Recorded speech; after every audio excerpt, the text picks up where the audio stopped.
Hello, this is Dr. Gay.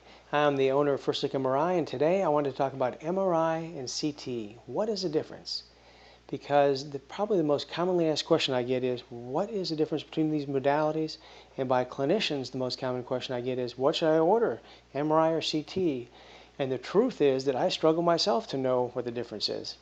And so I'm going to clear up a little bit of the confusion here and tell you about the basics of MRI and the basics of CT. So one confusing thing is that they look pretty similar at first glance. If you look at this picture here, this is a CT scanner, and it's kind of like an MRI scanner. An MRI has a tube like this, and the patient goes in the tube, and it has a table that looks really similar. So if you look straight on, they look very, very similar.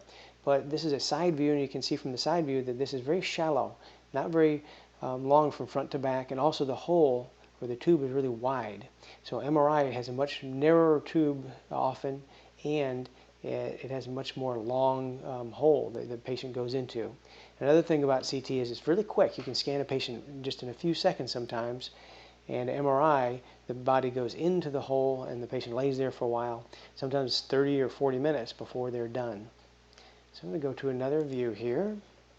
This is the basics of physics for CT. So CT is very similar. CT is just an X-ray. That's all it is. It's a beam of X-rays, and they are spun around the edge here. So there's a beam that shoots out the X-ray, and there's a detector on the other side, and it spins around really fast around here. And in the olden days, you used to have just one beam and one collecting device, but now they have multiple ones. And so with the advent of multiple detectors, the scanners have gotten faster and faster, and the image quality better and better, and the radiation dose has gone down and down. So it's been really amazing, the progress in CT. But it really is just an X-ray. And so an X-ray beam is generated by this. You have a cathode, and it is heated up, and it gives off an electron. The electron flies across here and hits a metal target. And when it hits the metal target, an electron from an inner shell is knocked out, and then an outer shell electron drops into that inner shell. And when it does that, it loses energy, and the energy is given off here, and the energy will fly out through the body and hit on the other side of the body onto a little collecting device, and that is how an X-ray is created. But you can see here, this is a beam of radiation that flies through the body to create that, and the radiation is dangerous. So one thing to remember about CT, it is just an X-ray, and it is dangerous because it uses radiation that causes harm, and so that is one of the very big differences. Now an X-ray, because the radiation flies through the body, will hit the body, and not all the beams will make it through. So for example, if you have a very thick, dense bone, the electron beams will hit that bone and not make it through. They'll never hit the plate on the other side. So they will show up as white. That's why bones are bright. And if you have air up here, all the beams will make it through and hit the plate. So if all the beams get through, it's really dark. If a few go through, then it turns white. So that's why X-ray looks like this. The most dense things typically are the ones that are whitest. The ones that absorb the X-ray beams the best are really white like this. Now this is the X-ray, and the X-ray is very plain and simple, but now we're going to go to CT. So again, it's just an X-ray, and we're going to look at a CT scan. Now, CT, instead of just looking at the whole patient at one time, you're looking at slices through the patient.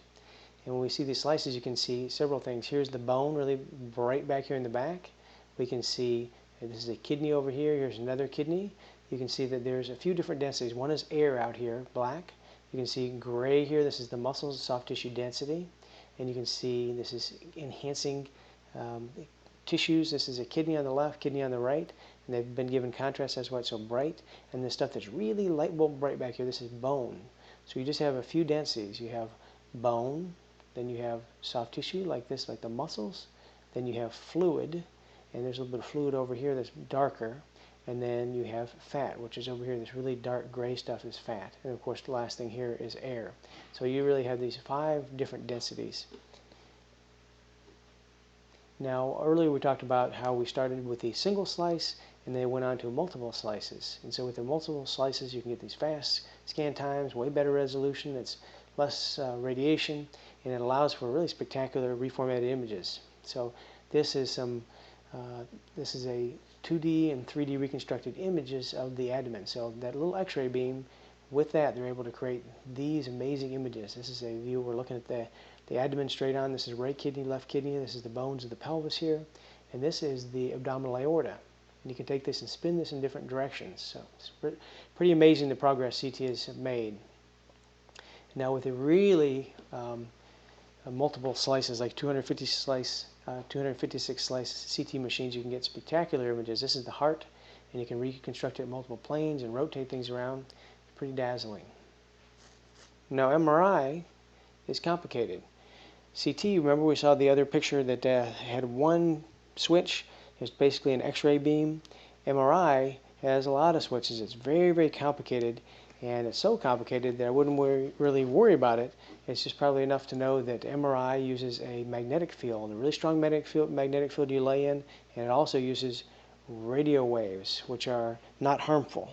Remember, the CT has waves, radiation that is harmful, ionizing radiation, whereas MRI is perfectly safe. It has just a magnetic field, which is not harmful, and you have radio waves, and it's able to create these spectacular images just from that. This is up in Maine, where my brother used to live, and these are pictures by him. Now, MRI can look very different. CT will always look the same. The bones will always be bright. Fluid will always be dark. Fat will always be super dark. Soft tissues will always be gray. MRI, though, we can have things look however they want to look. We can use different sequences where fluid over here is really bright. Over here, fluid is dark. We can have brain lesions show up as white specks over here and over here. They're not as well seen. We can have them not show up at all on this view here. So very different between the two modalities and how they look. So there's something called an open MRI and a closed MRI. So the typical closed MRI is like this. Looks like a CT at first glance, but again, the tube is a little more narrow and much longer. This is actually an old-fashioned longer tube. And there's something called a low-field MRI or open MRI. And these have a flat plate above and a flat plate behind. They're open around the sides. And this is an open MRI. Now, high-field MRI has more signal, more power to it, rather. It has a magnetic field that's usually in the order of 1.5 Tesla. And the low-field magnet has usually about a 0.2 or 0.3 Tesla, so much smaller, 1/5 the amount of strength in the magnetic field for low-field versus high-field. Now, the more modern high fields are wide. They have a wide bore like this instead of the slightly more narrow bore, and they're not quite as long. They are starting to shorten them, and so now it's not quite as claustrophobia producing as they used to be. And that is it. That's a short introduction to MRI. Hope you enjoyed that.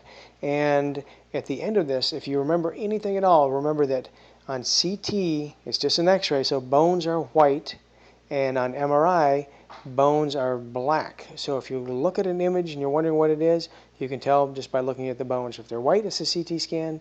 If they're dark, it's an MRI, and you'll be way ahead of most people, including most physicians. So thank you very much.